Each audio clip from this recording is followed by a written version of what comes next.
Verdammt! Ja gut, ich weiß, es ist nicht unbedingt der Viper, sondern nur Pflaumenwein und ja, ich werde mich wahrscheinlich jetzt nicht auflösen, glaube aber trotzdem dran, dass ich in ein paar Stunden zumindest den Eindruck habe, dass sich meine Eingeweide verflüssigt haben. Der Body Melt Horror ist einer, den man auf der Toilette wahrscheinlich nicht so gerne erlebt, dafür allerdings im Kino und im Fernsehen umso lieber. Dabei ist das Genre des Body Melt Horrors eigentlich ein relativ kleines. Es gibt nicht wahnsinnig viele nennenswerte Einträge in das Genre, die brennen sich dafür aber ganz besonders in unser liquefiziertes Cerebrum. Einige Beispiele davon sind zum Beispiel The Blob, Body Melt, Society, The Stuff, aber der Ultimate Body Melt Horror, das krönende Flaggschiff dieses Genres, ist definitiv Jim Monroes absolut großartiger Streifen Street Trash. Und apropos Regisseur Jim Monroe, ein Name, den wahrscheinlich die wenigsten von euch bis jetzt gehört haben und wenn, dann wahrscheinlich nur im Zusammenhang mit seiner nennenswertesten Regiearbeit, Street Trash, weil ansonsten hat er als Regisseur eigentlich nur bei einzelnen Episoden von Fernsehserien mitgearbeitet. Dafür ist er allerdings ein in Hollywood extrem bekannter Steadicam-Operator, der unter anderem bei nahezu allen großen Hits von James Cameron, von The Abyss über Terminator 2, True Lies bis hin zu freaking Titanic die Steadicam bedient hat, der außerdem aber auch noch an anderen Filmen wie Casino, Heat oder LA Confidential mitgearbeitet hat. Das ist, finde ich, auch einer der Gründe, wieso Street Trash, anders als sein Titel suggerieren mag, alles andere als Trash ist. Jim Monroe weiß, wie man eine Szene inszeniert, Jim Monroe weiß auch, wie man eine Kamera bedient und deswegen bekommt man in Street Trash, abgesehen von der wirklich ranzigen Story, einige wirklich wunderschöne Einstellungen präsentiert. Was mich allerdings als Horrorfan bei dem Film ganz besonders bei der verflüssigten Stange hält, ist die Tatsache, dass die Gore- und Special Effects einfach nur absolut brillant sind und etliche Jahre nachdem der Film produziert wurde, einfach immer noch wahnsinnig atemberaubend und bemerkenswert ist. Der Film ist perfekt für Fans des absurden Kinos, er ist allerdings auch... Ich sollte wirklich nie wieder Pflaumenwein trinken. Ist aber auch absolut hervorragend für Fans von großartigen Special Effects. In Deutschland hätte der Film übrigens vor etlichen Jahren über Rebell-Video auf VHS erscheinen sollen. Wurde für diesen Release natürlich auch massiv gekürzt. Ich habe eine Idee, dass man den Film dann nachher womöglich nicht mehr Body Melt Horror nennen hätte können, sondern komisch gekleidete Leute trinken was und verschwinden dann plötzlich. Und in dieser geschnittenen Fassung sogar von der FSK eine Altersfreigabe ab 18 Jahren bekommen hat. Trotzdem wurde diese VHS-Kassette von Rebell Video niemals an die Videotheken ausgeliefert. Es handelt sich also wahrscheinlich um die seltenste oder eine der seltensten Videokassetten, die es auf dem deutschsprachigen Markt jemals nicht gab. Und da erinnere ich mich noch an das alte, ich glaube, CT-Tape von Anthropophagus 2, aka Absurd, das zu einem absurden Preis von 3000 € verkauft wurde. Da möchte ich ehrlich gesagt gar nicht mehr wissen, was man für ein altes Tape von Street Trash berappen muss. Im direkten Vergleich dazu wirkte das jetzt neu von 8 Films erschienene Mediabook des Films vergleichsweise harmlos und ganz ehrlich, das Ding kostet zwar 40 €, aber gebt mir ein paar Minuten Zeit, um euch diese Veröffentlichung näher vorzustellen und ich glaube, dieser Betrag relativiert sich in Kürze. Am 25. Oktober 2019 hat 8 Films dieses Meisterwerk im Blu-ray Mediabook veröffentlicht und ich freue mich, dass ich dieses Mediabook als Rezensionsmuster bekommen habe und deswegen euch in der heutigen Ausgabe von Playzockers Blu-ray Check auf verflüssigte Herzen und Nieren überprüfen und euch näher vorstellen kann. 8 Films veröffentlicht Street Trash in einem wattierten Mediabook. Und ja, ich weiß, ich bin generell kein großer Fan von wattierten Mediabooks, was allerdings nicht an dieser Verpackungsform per se liegt, sondern an der Tatsache, dass diese von den deutschen Labels da, was für eine Überraschung, relativ inflationär eingesetzt wird und teilweise auch Artworks, die meiner Meinung nach nicht nach einem wattierten Mediabook schreien, Two-Disc-Sets mit mageren Booklets einfach als wattiertes Mediabook aufgelegt werden, damit man dafür im Endeffekt mehr Kohle verlangen kann. Das wattierte Mediabook ist meiner Meinung nach aber eine absolut großartige Verpackungsform für Filme, die in quasi an Bücher angepassten Editionen erscheinen, wie zum Beispiel die Eibon-Version von Lucio Fulcis Geisterstadt oder aber auch von einfach nur richtig fetten, protzigen Editionen, damit diese eben auch im Regal hervorstechen. Und ganz ehrlich, Street Trash ist eines dieser Mediabooks, die man als fett und protzig bezeichnen kann. Und im Gegensatz zu irgendwelchen Ghetto-Rappern ist das tatsächlich hier als Lob zu verstehen. Ich habe mittlerweile das Mediabook schon ein paar Mal gedreht und gewendet und ich glaube, ihr werdet mittlerweile erkannt haben, was für ein Koloss hier in meiner Hand sich bewegt. Das Booklet mit Texten von Nando Rona umfasst 80 Seiten und das Mediabook macht dadurch einen wirklich fetten und wirklich tollen Eindruck. Außerdem, finde ich, macht diese wattierte Haptik in dem Fall einfach was her. Vor allem, weil es 8-Films nicht nur bei der Wattierung belassen hat, sondern auch noch andere Veredelungseffekte eingesetzt hat. So bekommen wir auf dem Frontcover mehr oder weniger die vor dem Klo übrig gebliebenen Schuhe als Hauptcovermotiv mit der verblichenen Flasche vom Viper. Prost, allerdings das dann noch in einer mit Partial Gloss veredelten Fassung, wo man sogar bei der Arbeit mit dem Partial Gloss wirklich genau vorgegangen ist, was eben vor allem bei den verbleibenden Adern auf den Beinen ganz besonders deutlich zur Geltung tritt. Auch der Filmtitel wurde natürlich mit dem Partial Gloss verewigt, wobei die kleinen geschmolzenen Teile, die unterhalb der Füße und der Flasche liegen, eben ausgespart wurden. Das sorgt, finde ich, für eine absolut hervorragende Gruppierung der einzelnen Elemente, beziehungsweise dafür, dass sich die auch noch durch die Farbsättigung voneinander abheben und dafür, dass dieses Motiv einfach nur wirklich hervorragend aussieht. Wir können einmal einen Blick über den Spine werfen, der natürlich diese Kolosshaftigkeit des Mediabooks absolut perfekt darstellt, wo der Filmtitel ebenfalls mit Partial Gloss versehen ist und auf das Backcover blicken, wo ebenfalls Partial Gloss für den Filmtitel bzw. die paar Screenshots aus dem Film eingesetzt wurde.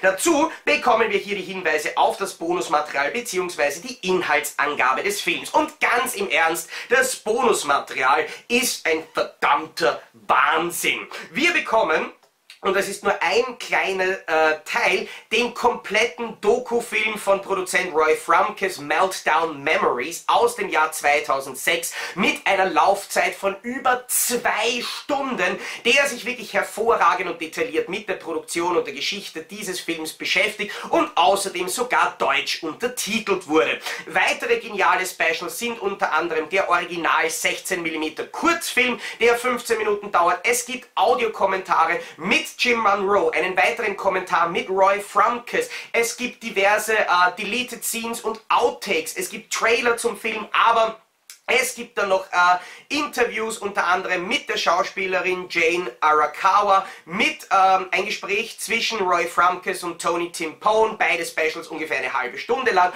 Und was ich ebenfalls genial finde, ist, es sind noch 2 Weltpremieren auf dieser Blu-ray zu finden, nämlich ein Q&A von Cinema Wasteland, das zum 20. Geburtstag des Films produziert wurde, mit einer Laufzeit von fast 40 Minuten und dann 10 Jahre jünger noch einmal das 30th Anniversary Q&A, das sogar 50 Minuten läuft und selbstverständlich aufgrund der Aufnahmeweise wesentlich bessere Bildqualität bieten kann. Für einen Street Trash Fan kann ich mir ehrlich gesagt nicht vorstellen, wie man diese Edition noch besser, noch umfangreicher, noch genialer gestalten hätte können. Für alle übrigens, die ein bisschen suchen wollen, ich spoilere an der Stelle nicht, versteckt sich noch der Kurzfilm Chunk Blow, der von Street Trash inspiriert wurde, auf der Blu-ray. Außerdem liegt dem Mediabook natürlich noch eine DVD-Version des Films bei. Da gibt es allerdings als Bonusmaterial, nur unter Anführungszeichen, die komplette Meltdown Memories Doku, den Shortfilm, das Interview mit Jane Arakawa, die Trailer, die Deleted Scenes und die Outtakes. Auf die Q&As beispielsweise und weitere Interviews muss man da verzichten. Audiokommentare sind natürlich auch dabei. Da dafür einfach auf der Disk nicht genug Platz war. Jetzt allerdings, apropos Platz, wird's Zeit, in das Mediabook hineinzublicken, und da begrüßt mich auf dem Frontcover vom Booklet gleich einmal eine, wie ich finde, absolut geniale Tagline: In New York City geschehen Dinge, von denen Sie noch nicht einmal zu träumen wagen. Ja, beispielsweise, dass der Bürgermeister seine Cousine heiratet, aber egal. Wir finden auf der linken Seite die Blu-ray-Disc mit demselben Covermotiv, das wir bereits vorne auf dem Mediabook gesehen haben. Darunter No Bombs Allowed, ein kleines Schild auf dem eigentlich ganz nett verlaufend gestalteten, aber sehr einfachen Hintergrund. Auf der rechten Seite warten dann, und ja, ich weiß, ich bin immer wieder für Überraschungen gut, bei der Nennung des Bonusmaterials habe ich ja ein kleines, unter Anführungszeichen, Detail, unter Anführungszeichen, ganz bewusst ausgelassen. Es ist nämlich neben dem Film und dem ganzen bereits genannten Bonusmaterial noch eine komplette Soundtrack-CD mit dem Soundtrack von Rick Aufweg zu dem Film, der insgesamt 24 Titel umfasst, mit dabei, was für mich als Soundtrack-Fan eine absolut geniale Beigabe ist. Außerdem eben dann auf der rechten Seite noch einmal die DVD-Version des Films mit einem alternativen, aber auch sehr bekannten Motiv zu dem Film und dem Wanted-Poster zu Fred the Bum. Jetzt stellen wir uns allerdings der Frage, beziehungsweise besser gesagt der Antwort auf die Frage, was es mit dem Booklet auf sich hat. Und da möchte ich zuerst noch einmal darauf hinweisen, wie großartig dieses fette Booklet hier in das Mediabook eingearbeitet und verarbeitet wurde. Man sieht nämlich, dass das Innenartwork des Mediabooks auf dickerem Papier gedruckt wurde, das sehr schön geklebt das Booklet dann umschließt und in das Mediabook einbaut, anders als das einfach nur ein geleimtes Booklet hineingeklebt wird. Da passen die einzelnen Elemente perfekt zusammen, vor allem weil das Booklet auch noch sehr, sehr hochwertig gemacht und produziert wurde, bestehend aus verschiedenen Teilen. Das ist großartig. Jetzt dann allerdings einen Blick durch das Booklet, und wir beginnen gleich mit einigen Fotos bzw. Poster und sonstigen Artworks zu dem Film, die teilweise wirklich selten und absolut interessant sind. Dann folgt, angereichert mit weiteren Bildern aus dem Film,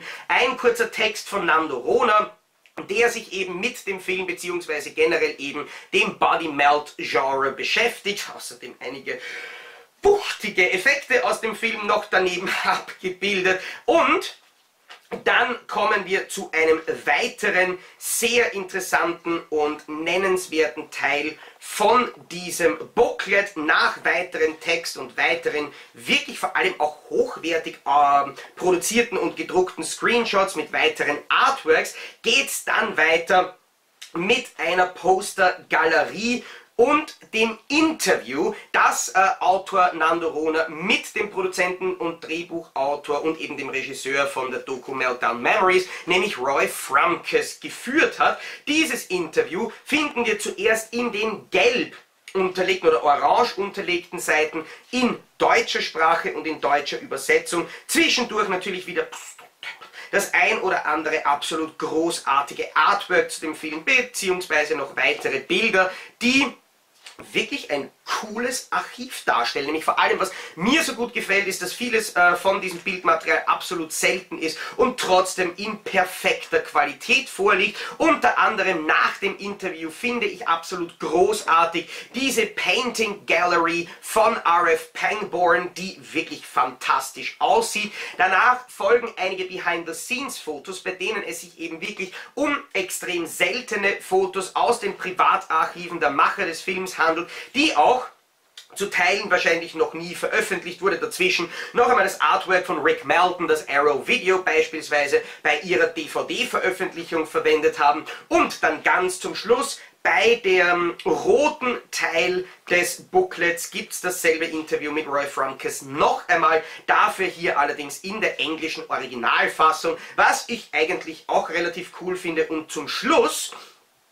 Dann noch einige Sachen, die wirklich wahnsinnig sind. Einige Merchandises, Gimmicks zu dem Film und vor allem eine wirklich umfangreiche, umfassende Covergalerie mit zahlreichen verschiedenen Motiven, die zu diesem Film angefertigt, produziert und auch veröffentlicht wurden. Außerdem dann noch die zahlreichen verschiedenen Blu-rays und DVDs, Soundtracks und so weiter, die hier und da einmal veröffentlicht wurden. Und ganz zum Schluss, und das finde ich ebenfalls genial für alle, die die Soundtrack-CD zu dem Film separat aufheben wollen, gibt es da noch ein Front- und Backcover für ein Jewel Case für die CD, das natürlich außerdem das Jewel Case noch absolut großartig auf der Rückseite mit diesen Skateboard-Motiven, die man dann bei einem transparenten Jewel Case als Innenartwork hätte. Wirklich toll, aber selbstverständlich, so wie man mich kennt, weiß man, das ist natürlich ein absolutes Unding, diese Sachen hier aus dem Booklet auszuschneiden, weswegen auch eben vorgeschlagen wird in dem Booklet, dass man das Ganze natürlich auch scannen und kopieren und dann noch einmal ausdrucken kann. Wirklich ein absolut großartiges, fettes Booklet, ein großartiges, fettes Mediabook und ein Release, der mich persönlich, und ich weiß, nach ungefähr 15 Minuten Review ist das für euch nicht mehr ganz so leicht sich vorzustellen, sprachlos zurücklässt.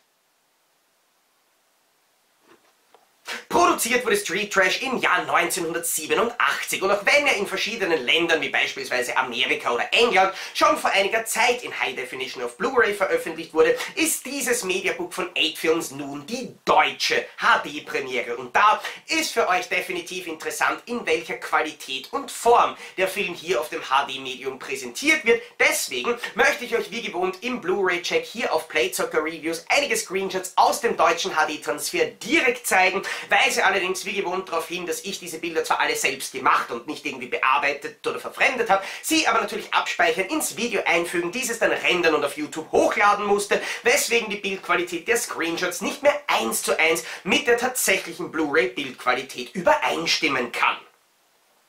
Wir können allerdings bereits auf den ersten Blick den Eindruck gewinnen, dass die Bildqualität von Street Trash absolut hervorragend ist. Ganz im Ernst, ich weiß natürlich, dass wenn ein Film einmal auf 35 mm Material produziert wurde, man so ziemlich alles für eine Standard Blu-ray aus dem Film herausholen kann und selbst eine 4K UHD Blu-ray noch absolut brillant aussieht, egal wie viel Budget für den Film dann letztendlich zur Verfügung stand, sofern es mit Beleuchtung und Ausgangsmaterial und Lagerung gepasst hat. Aber ich bin immer wieder absolut überrascht und überwältigt davon, wie toll auch einige Indie-Perlen dann wirklich in HD aussehen können. Und Street Trash ist genauso ein Beispiel. Ein Film, der vor allem bei näheren Aufnahmen ein absolut brillantes detailliertes Bild zeigt, das großartige Schärfe, natürliche und dynamische Farbwiedergabe zeigt, das einfach von der ersten bis zur letzten Sekunde begeistert. Die Körnung des Filmmaterials zeigt sich im Hintergrund nur ganz dezent, nimmt zu keiner Zeit auch nur ansatzweise störende Ausmaße an und die Bildqualität bleibt von Anfang bis Ende konstant auf einem großartigen und hohen Niveau. Der Film mit seiner Laufzeit von ca. 102 Minuten belegt knapp über 25 GB auf der Blu-ray. Es fallen keinerlei störende Kompressionsspuren wie Blöcke oder Artefakte auf, sodass man alles in allem abschließend mit der Bildqualität des Films mehr als nur zufrieden sein kann.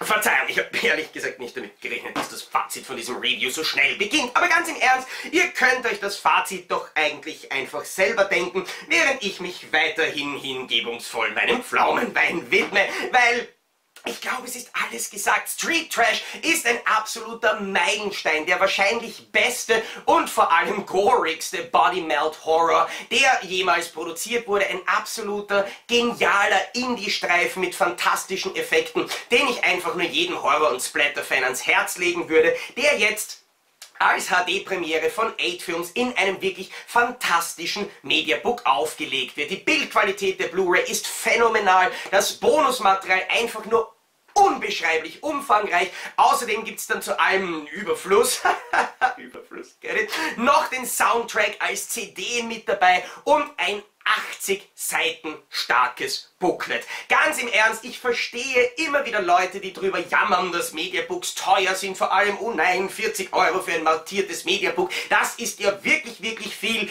Nein.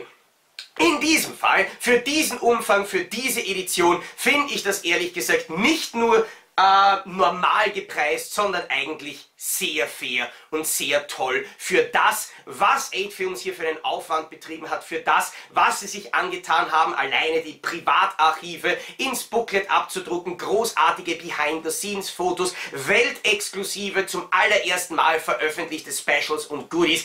Das ist meiner Meinung nach eines der absoluten Must-Have Mediabooks des Jahres 2019.